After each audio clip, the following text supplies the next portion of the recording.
Well, it's that time of the year again. Oh, jingle bells, jingle all the way. Hold on.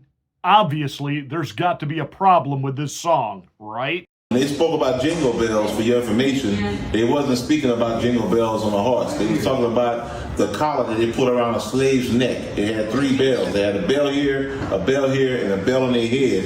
And they would talk about the collar because the slaves were running away and it was cold. So when they would capture them, they'd put a collar on their necks and around their head, and they'll say, jingle bells, jingle all the way.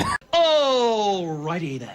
Ah, yes, of course. There has to be a problem with this song. Let's get ready to rumble! You can't handle the truth.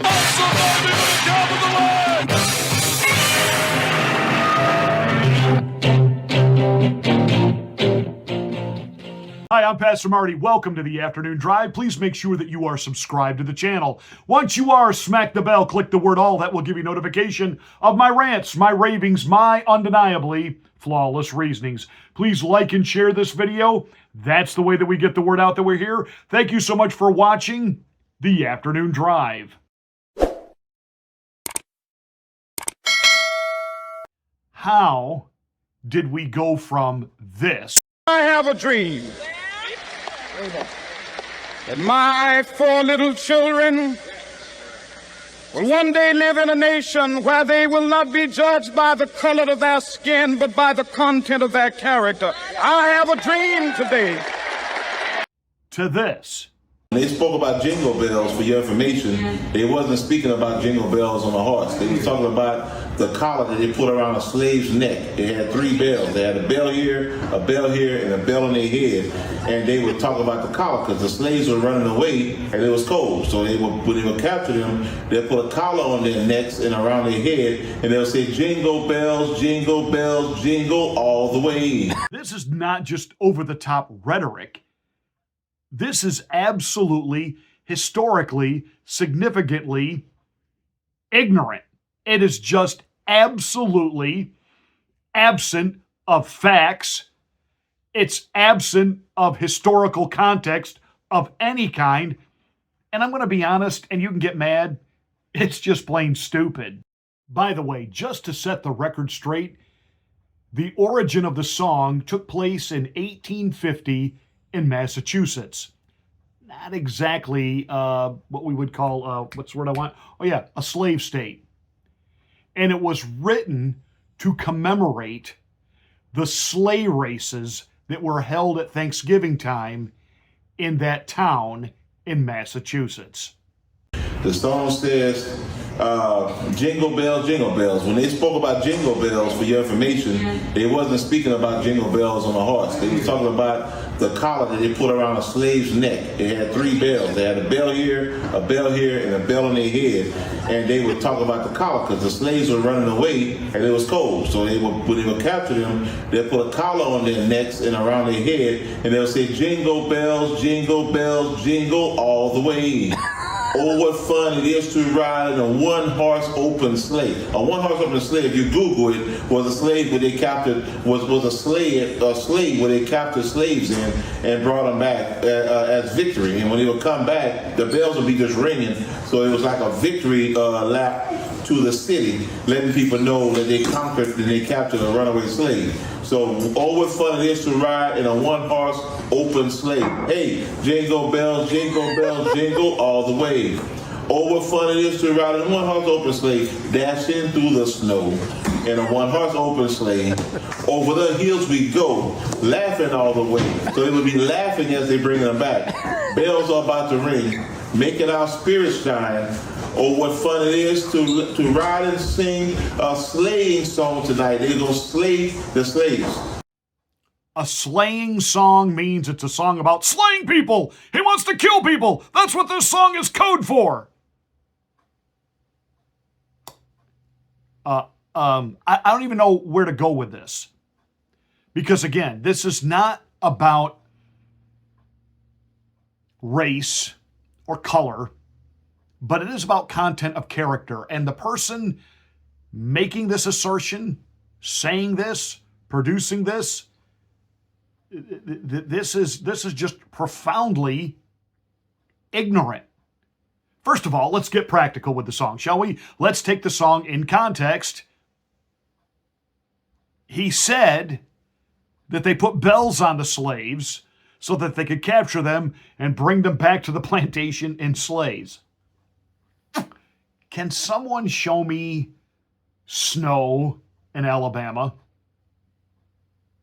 Can somebody show me snow in Louisiana, in Georgia, in South Carolina at Christmas time, winter time, that would be deep enough? I know once in a while they get a dusting in some of those places, but show me where there's enough snow that's deep enough that you could actually warrant a sleigh ride. You might get some snow occasionally in, say, the mountains of Virginia, or in certain regions of, say, Tennessee. But you're not going to get that in the majority of the places where there were cotton plantations. So, how on earth do you make this about that? See, and here's the issue. When you say these things and you are immediately proven wrong, you discount and discredit and lose any opportunity to ever again speak on a subject matter because you have gone so over the top stupid. This is like watching Caitlyn now, who has finally done something that's never been accomplished in the WNBA. She has put eyeballs on the TV watching it. And what does she do? She apologizes for her white privilege. Really? I'm white. I can't score buckets like she can. She doesn't have any talent, any ability. And she wanted to talk about that there are the women of color who have gone out there and put up points and nobody's watching because it's a female sport and the females aren't watching it.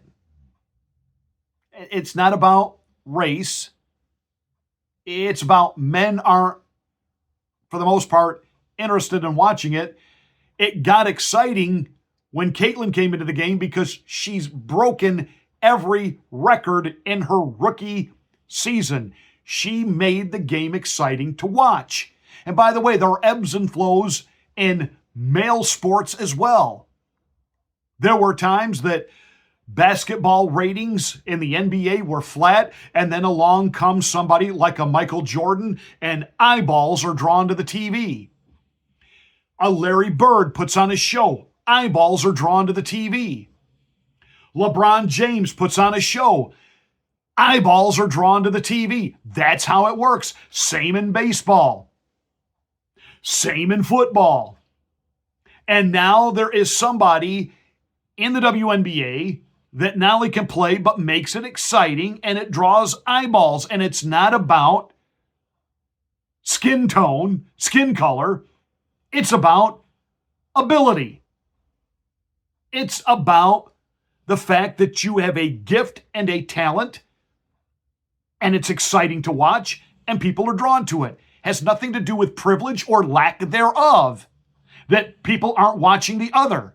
The other, to be honest, you look at regular WNBA games, and I'm sorry, the action is lackluster, and even, I don't remember now if it was Shaquille O'Neal or Charles Barkley said, if they would lower the basket about 1.5 feet in the WNBA, take it from 10 feet down to like 8.5 feet so that some of the girls could dunk, he said that would make the game exciting and that would begin to produce some eyeballs.